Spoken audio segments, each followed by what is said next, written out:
my name is Dio Balbuena, aka Diwata, from Samar. At ngayon po, may-ari na po ako ng Diwata Paris Overload na talaga namang pinupuntahan ng mga maraming tao.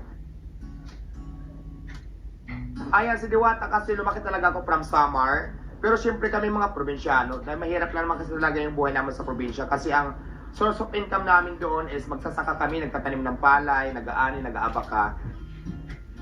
So nag-decide din talaga ako, siguro mga bata pa ako noon, yung mga 16 years old, para pumunta din sa Manila kasi nangangarap din ako pumuti at gumanda. Kasi feeling ko dati talaga, yung mga galing ng Manila, pag galing sa amin sa probinsya, pupunta ng Manila, na madali ang trabaho dito, saka madali magkapira. Hanggang sa sinama ko ng kapatid ko, bali, 4 kami, nagpunta dito ng sabay-sabay.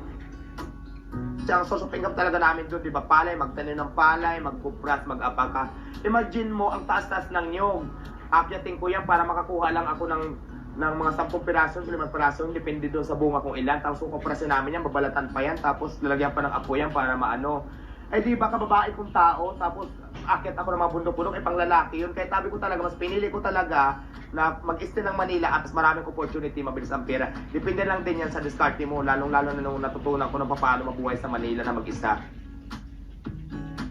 Ako po ay under ng elementary graduate lang. Grade 2 lang po ang natapos ko. Lahat kami magkakapatid, walang nakatapos. Grade 6, grade 4, grade 5. Ako naman grade 2. So ganun lang kami. 4 lang kasi kami. Ako yung pinakabunso. Ang una kong pinasukan ng trabaho dati ay nagtitinda kami ng prutas.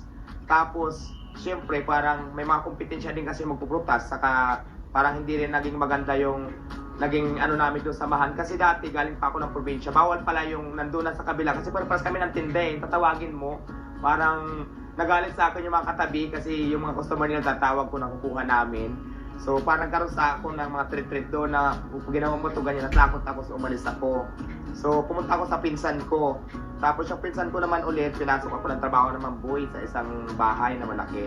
So nagtagal din ako siguro mga 1 year. Tapos umalis na naman kami. Nag-construction din ako ng how many years? 5 years yata. Kasi meron akong friend na sabi niya, bakit hindi mo subukan magtrabaho ng construction? Kaya mo naman yan kasi alam ko malakas ka naman. So nag-try ako for 5 years. Kaya lang, nag-pandemic before, di ba? Nag-pandemic before. Lahat ng trabaho namin, pinatigil dahil nga sa pandemic. Mayroon akong pera na nagnegosyo ngayon ako, nagtinda ako ng, hindi pa dati Paris eh. Mga sigarilyo, soft drinks, mga kanton, kapi-kapi. Doon ako nagsimula.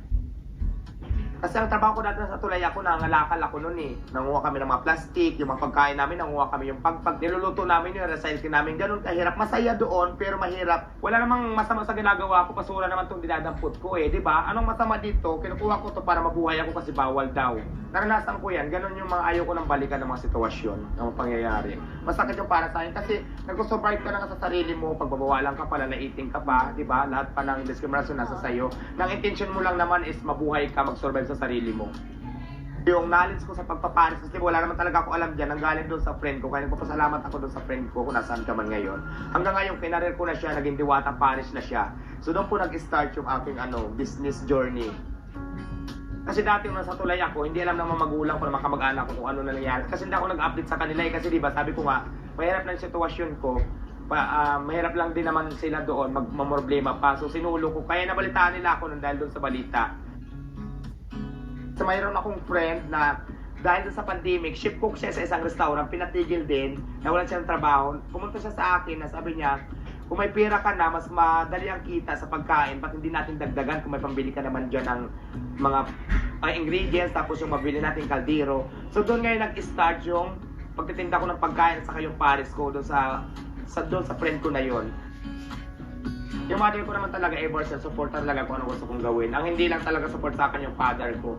Kasi yung story ng buhay ko, magagalit kami lagi ng tatay ko kasi nga sa 4 kami magkakapatid, bunso ako, lahat babae. Ang akala ng tatay ko lalaki ako, hindi niya alam talaga, babae rin pala ako. Kaya lagi kami magkaaway, kaya wala na yung father ko. Namatay na siya, matagal na, siguro mga 10 years ago.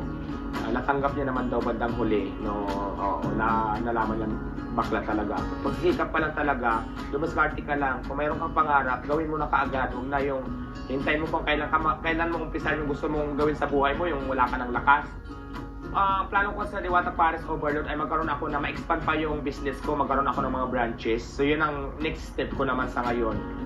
Neighbor ko inisip na gumib up kasi Di ba yung kahirapan na yan, sabi ko nga, hindi naman ako ang kanang mayaman. Mahirap lang din talaga kami. So ngayon medyo okay na yung business ko. Na-realize ko talaga na ang pag-asenso ng buhay ng tao talaga, depende na lang yan sa kasipagan mo, depende lang sa diskarte mo, kung paano mo iangat yung sarili mo, lalong-lalo na kung wala ka namang pinag-aralan. Kaya lang natutunan ko talaga yung maging masipag sa buhay, huwag sumuko sa hamon ng buhay, ituloy mo lang, kasi naniniwala talaga ako na ang swerte pa na panahon yan. Kung hindi para sa'yo ngayon, huwag kang sumuko, kasi natin din yung araw na aayon din sa'yo ang panahon. Hello mga Mars!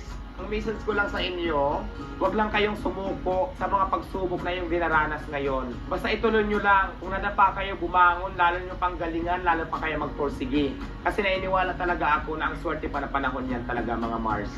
Dahil ang pagsubok na pinagdaanan, tuloy lang sa biyahe, tuloy lang buhay, everything will be alright mga Mari.